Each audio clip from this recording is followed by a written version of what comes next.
mass effect fields powerful enough for practical use.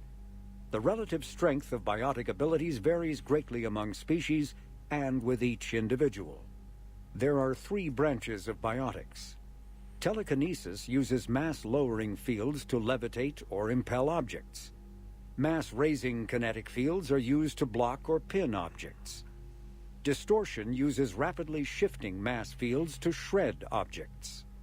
Most organic species are capable of developing biotic abilities, though there are risks involved. Biotics are the result of in utero exposure to element 0.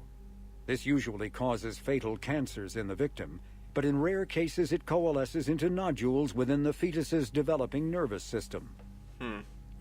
And Alexander Shepard is not a biotic. Nope. All tech, all brains. And strength. And skill. When subjected to an electrical current, the rare material dubbed Element 0, or EZO, emits a dark energy field that raises or lowers the mass of all objects within it. This mass effect is used in countless ways, from generating artificial gravity to manufacturing high-strength construction materials. It is most prominently used to enable faster-than-light space travel. EZO is generated when solid matter, such as a planet, is affected by the energy of a star going supernova. The material is common in the asteroid debris that orbits neutron stars and pulsars. These are dangerous places to mine, requiring extensive use of robotics, telepresence, and shielding to survive the incredible radiation from the dead star. Only a few major corporations can afford the setup costs required to work these primary sources.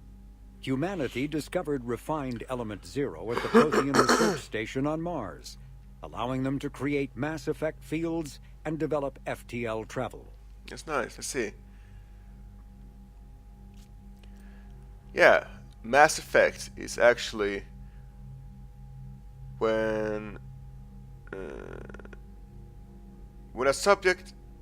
subjected to an electrical current, the rare material dubbed as Element 0 or EZO emits a dark energy field that raises or lowers the mass of all objects within it. That is the mass effect. Cool. So yeah, some more about mass effect fields. Element 0 can increase or decrease the mass of a volume of space-time when subjected to an electrical current. With a positive current, mass is increased. With a negative current, mass is decreased. The stronger the current, the greater the magnitude of the dark energy mass effect. In space, low mass fields allow FTL travel and inexpensive surface-to-orbit transit. High mass fields create artificial gravity and push space debris away from vessels. In manufacturing, low mass fields permit the creation of evenly blended alloys, while high mass compaction creates dense, sturdy construction materials. The military makes extensive use of mobility-enhancing technologies, with mass effect utilizing fighting vehicles standard frontline issue in most military forces. Mass effect fields are also essential in the creation of kinetic barriers or shields to protect against enemy fire. Mass relays. Once believed to be of Prothean origin, mass relays were in fact created by the Reapers, using technology far beyond that of other living species. The enormous structures, scattered throughout the stars, create corridors of virtually mass-free space. This allows instantaneous transit between locations normally separated by years or even centuries, using conventional FTL drives. Primary mass relays can propel ships thousands of light years. The flight path, however, is fixed to a single relay elsewhere in the galaxy. By contrast, secondary relays, while only capable of propelling ships a few hundred light years, can reach any other relay within their limited range. Many primary relays lie dormant, their destinations not yet known. These relays are often left inactive on purpose, as established civilizations are unwilling to blindly open a passage that might connect them to a new hostile species. The Reapers do not share the same concern, and freely use the dormant relays. Damn you, Reapers! Metagel. Metagel is a common medicinal salve used by paramedics, EMTs, and military personnel. It combines several useful applications: a local anesthetic, disinfectant, and clotting agent all in one. Once applied, the gel is designed to grip tight to flesh until subjected to a frequency of ultrasound. It is sealable against liquids, most notably blood, as well as contaminants and gases. The gel is a genetically engineered bioplasm created by the CERTA Foundation, a medical technology megacorp based on Earth. Technically, Metagel violates Council laws against genetic engineering, but so far it has proved far too useful to ban. Oops. Omni Tool. This is my best friend as an engineer. Omni Tools are handheld devices that combine a computer microframe, sensor analysis pack, and manufacturing fabricator. Versatile and reliable, an Omni Tool can be used to analyze and adjust the functionality of most standard equipment, including weapons and armor, from a distance. The fabrication module can rapidly assemble small three-dimensional objects from common, reusable industrial plastics, ceramics, and light alloys. This allows for field repairs and modifications to most standard items, as well as the reuse of salvaged equipment. My best friend. Omni Tools are standard issue for soldiers and first-in colonists. And combat engineers, of course. The Genophage bioweapon was created to end the Krogan rebellions. The Turians fought the Krogan to a standstill, but the sheer weight of Krogan numbers indicated they could not be stopped through conventional means. The Turians collaborated with the Solarians to engineer a genetic counter to the Krogan's rapid breeding. The Genophage virus replicated by eating key genetic sequences, altering every cell of Krogan physiology, so the Krogan could not use gene therapy to fix the affected tissues. Once a Genophage strain could replicate no more, it would starve and die, limiting mutation and contamination. In addition, the created genetic flaw is hereditary. The resulting mutation made only 1 in 1,000 Krogan pregnancies carry to term, reducing offspring viability rather than fertility. Krogan warlords fought battles over the females able to carry children to term. The release of the Genophage is still controversial and bitterly debated in many circles. The Reapers. This is new. The Reaper, called Harbinger, is believed to be the oldest and largest in the Reaper Armada. From the reaches of dark space, Harbinger managed to control the Collectors, a race of human-sized insectoid bipeds, as it sent them on a campaign to kill and gather humans from vulnerable colonies. The Collectors became a terrifying force in the galaxy, responsible for the murder of hundreds of thousands. Surviving colonists have described the tone of Harbinger's threats heard through the Collectors as they attacked as visceral and terrifying. Alliance intelligence has tentatively identified Harbinger as one of the Reapers leading the attack on Earth. Oh yeah, he just made things personal. A myth common to several cultures in the galaxy, Reapers were once imagined as space monsters that consumed entire stars. Archaeologists who searched for the sources of such myths found little besides the themes of all-consuming devils that are common to primitive cultures. Although accurate information about the Reapers remains scarce, the galaxy now knows that the Reapers are not a myth. They are a real and devastating threat. Oh, no. Sovereign was the first Reaper encountered by the modern Citadel races. Military leaders initially assumed that Sovereign was a Geth or Prothean flagship commanded by Saren Arterius, a rogue Spectre. The truth was far more alarming. The massive ship was itself intelligent, and Saren proved to be under its control. The attacks by Sovereign against Eden Prime and the Citadel removed any uncertainty about the Reaper's technological superiority. Sovereign's formidable shielding and firepower allowed it to hold off the combined fleets of the Citadel, and its mass effect fields proved powerful enough to let the enormous vessel land on a planet's surface. And that's just one Reaper. Sovereign's mission, to open a mass relay that would transport the other Reapers from dark space, proved its undoing. During the Battle of the Citadel, Sovereign linked its consciousness to Saren's. When Saren's death corrupted the signal and shut down Sovereign's shields, Sovereign's destruction soon followed. Yeah, but still, it was only because of this that we could destroy it. You know, he linked his consciousness to Saren's. I don't know how to do this. Let's hope the proofing weapon works. Reaper indoctrination is an insidious means of corrupting organic minds, reprogramming the brain through physical and psychological conditioning using electromagnetic fields, infrasonic and ultrasonic noise, and other subliminal methods. The Reaper's resulting control over the limbic system leaves the victim highly susceptible to its suggestions. Organics undergoing indoctrination may complain of headaches and buzzing or ringing in their ears. As time passes, they have feelings of being watched and hallucinations of ghostly presences. Ultimately, the Reaper gains the ability to use the victim's body to amplify its signals, manifesting as alien voices in the mind. Indoctrination can create perfect deep cover agents. A Reaper's suggestions can manipulate victims into betraying friends, trusting enemies, or viewing the Reaper itself with superstitious awe.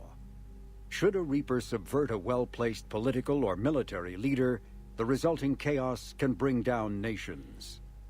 Long-term physical effects of the manipulation are unsustainable. Higher mental functioning decays, ultimately leaving the victim a gibbering animal. Rapid indoctrination is possible, but causes this decay in days or weeks. Slow, patient indoctrination allows the thrall to last for months or years. Reaper variants. The Citadel races have classified the known variants of Reapers into 4 types. Capital ships are Sovereign-class Reapers 2 kilometers in length. They typically target the dreadnoughts, defense installations, and industrial cities of organic civilizations. Experts believe the Reapers harvest a single species of organics during each cycle of extinction to create these massive ships. Some capital ships are capable of launching small drones equivalent to fighters. Destroyers are 160 meters long and, in astounding numbers, make up the bulk of the Reaper fleet. They engage cruisers and other smaller ships, as well as communications posts and enemy command centers. Research suggests destroyers are created from those species that are not harvested to make capital ships. Troop transports carry husks to unconquered planets and bring victims of the harvest to Reaper processing centers. They vary in length from 200 meters to 1 kilometer, but unlike capital ships and destroyers, do not appear to be self-aware. Instead, other Reapers operate troop transports remotely. Processors, also called slaughter ships, are mobile centers for mass DNA harvesting. Like troop transports, processors appear to be remotely operated by sapient Reapers. Weird. These guys are so horrifying. I like it. Just that they are made from other species. So they are some kind of biotechnological monsters. Ooh. Okay, brutes.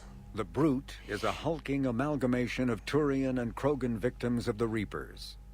Because tissue from dextroprotein species like the Turians is incompatible with levoprotein species like the Krogan, implants regulate the brute's body chemistry to combat organ rejection. It is the fusion of Turian military skill and Krogan blood rage that makes the brute such a formidable enemy, capable of destroying armored vehicles to get to the soldiers inside.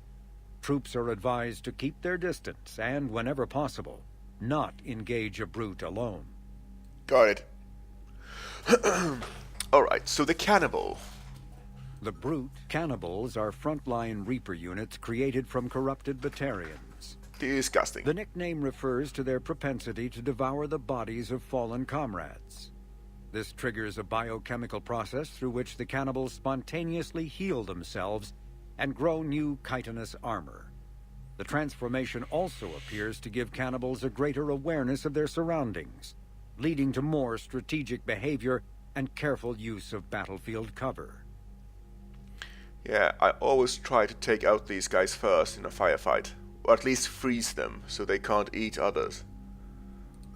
Husks are the aggressive, mindless foot soldiers of the Reaper armies. They are created by impaling either living or dead humans on mechanical spikes that rapidly extract water and trace minerals and replace them with cybernetics. These cybernetics reanimate the lifeless flesh and tissue, Zombies! transforming the bodies into horrifying killing machines. The Reapers use large groups of Husks to overwhelm the enemy. The Husks' inability to feel pain, as well as their tendency to attack in groups, makes them particularly deadly adversaries. Eek. Marauders are harvested Turians that command and protect other Reaper troops. The lean, armored creatures present a significant threat in and of themselves, but they are especially dangerous when leading a Reaper task force. Alliance Marines have observed Marauders fortifying Husks and Cannibals by enveloping them in a ribbon of energy that forms a scabby shell of armor. For this reason, when Alliance soldiers encounter a Marauder alongside Husks or Cannibals, standing orders are to target the Marauder first. Sir, yes, sir. Okay, I got to remember that. Right, the last entries are weapons, armor, and equipment. The Reaper weapon, nicknamed Black Star, is so advanced that Alliance scientists can only offer speculation about how it works. The gun appears to exploit an Element Zero core and mass effect fields to fire gravitational singularities, micro-black holes, that revert to their natural lethality when they impact a solid object. Researchers theorize that the blast tears apart the strong nuclear forces that hold the target's atoms together, resulting in a localized fusion reaction in light atoms and a localized fission reaction in heavy atoms. If that hypothesis is correct, the weapon alters nuclei, thus changing the chemical composition of the target. This destroys organic tissue, corrodes surviving armor, and leaves a visible trail of light-emitting particles. Although some might argue that the Black Star's single-launch capability makes it a liability, its capacity for utter destruction is essential when the user requires large-scale, instantaneous damage. Yeah, I fired this gun once on Pavalon, and I don't really know what happened. There was just a really big explosion, then I think the guy I was aiming at was vaporized. Oh man, I want more of these. Omni Tool weapons. Although melee combat applications for the Omni Tool are almost as old as the device itself, the feature was largely unused prior to the Reaper invasion. The need to take on multiple Husks in close quarters forced the Alliance to develop ways to enhance the tool's offensive capability. The most common melee design is the Omni Blade, a disposable silicon carbide weapon flash-forged by the tool's mini-fabricator. The transparent, nearly diamond-hard blade is created and suspended in a mass effect field safely away from the user's skin. Warning lights illuminate the field so the searing hot blade only burns what it is intended to: the opponent. More technically adept soldiers frequently modify their Omni Tools to maximize stopping power through electrical, kinetic, or thermal energy. Some troops integrate the weapon with their kinetic barriers, transforming the Omni Tool into a wrist-mounted bludgeon. Others fabricate flammable gases held in place by a mass effect field and ignited upon impact. All prove deadly surprises for opponents who expect a disarmed Alliance warrior. Oh, and this is actually a good explanation why I have increased melee damage. You know, I'm a tech, I fiddled with my Omni Tool, and now have increased damage. Yeah, wrist-mounted. Fabricate flammable gas. Yeah, the Omni Tool actually is a mini factory as well, so it can produce flash. What was the word again? Flash forge things. So a blade or gases, flammable gases. So it is. Oh, okay. So the Omni Tool actually flash forge flammable gases held in place by mass effect field and ignited when I hit someone. That's kind of cool. That's really cool. A mini factory on my wrist. Flash forged death of doom. The Reaper weapon, although melee Yeah, combat back. application. Okay, that's that then. I don't think there's much more to add to this set. If you've been watching, thanks. Wait, let's just check on our war assets before we go. The Terminus fleet. Oh yeah. The Terminus fleet is an assortment of mercenary vessels and pirate ships bound together by little more than common geography and a fear of the Reapers. Despite this volatile mix, the fleet seems to be functioning as one under the leadership of criminal warlord Arya Tulok. The Bloodpack's mercenaries have been compared to floods, wildfires, and other calamities. It recruits Krogan and Vorcha, preferably those with no regard for collateral damage. On the rare occasion when brute force is insufficient, the Bloodpack is willing to deploy weapons of mass destruction, normally banned in Citadel space. Yeah, now I just have to find the Eclipse and the Blue Suns. Alliance. We got... biotic students from the Grissom Academy have joined the 103rd Marine Division as support unit. The students focus their biotics into barriers that shield the Marines and help control the flow of the battlefield.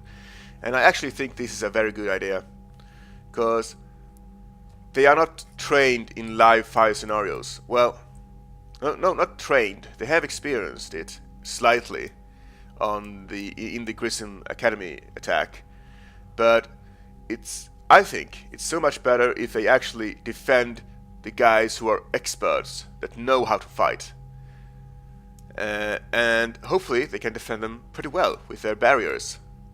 So that would make the 103rd Marine Division so much more endurable and effective. That's my take on it. Kaylee Sanders. First Lieutenant Kaylee Sanders joined Grissom Academy's board of directors after she gave up her military career. When the Cerberus raid on the academy was thwarted by Commander Shepard, Sanders joined the Alliance engineers working to recreate the Prothean device found on Mars. Good. Her past work as a system technician, specifically studying synthetic intelligence, has helped decode some of the complex feedback systems that control the weapon's energy output. Some of Grissom Academy's more technically minded students were saved from Cerberus by Commander Shepard. They made up with Sanders contributing their brainpower to some of the problems she's been tackling. Very good. Yay, David Archer is another refugee from Grissom Academy, working on the device. Despite his youth, Archer's theories on interstellar cross-modulation have won him respect with the project's scientists. Sweet. Jack. I love your new haircut. Jack, formerly known as Subject Zero, may be the most talented biotic of her time. After helping Shepard destroy the Collectors, he was offered a teaching position at the Grissom Academy by the Alliance. Accepting the position for reasons of her own, Jack continued to hone her skills while training her students. Grissom Board of Directors member Kelly Sanders has vouched for Jack's energetic, if unorthodox teaching style, impressed with the inroads made with the children under the rogue biotic's care. Fifth Fleet has been improved. A pair of entrepreneurs were persuaded to switch from creating financial programs to advanced weapons targeting VI, and to sell them to the Alliance just above cost. Nice. Nice. Readiness rating is still 50%, but we have more military strength. Still not enough.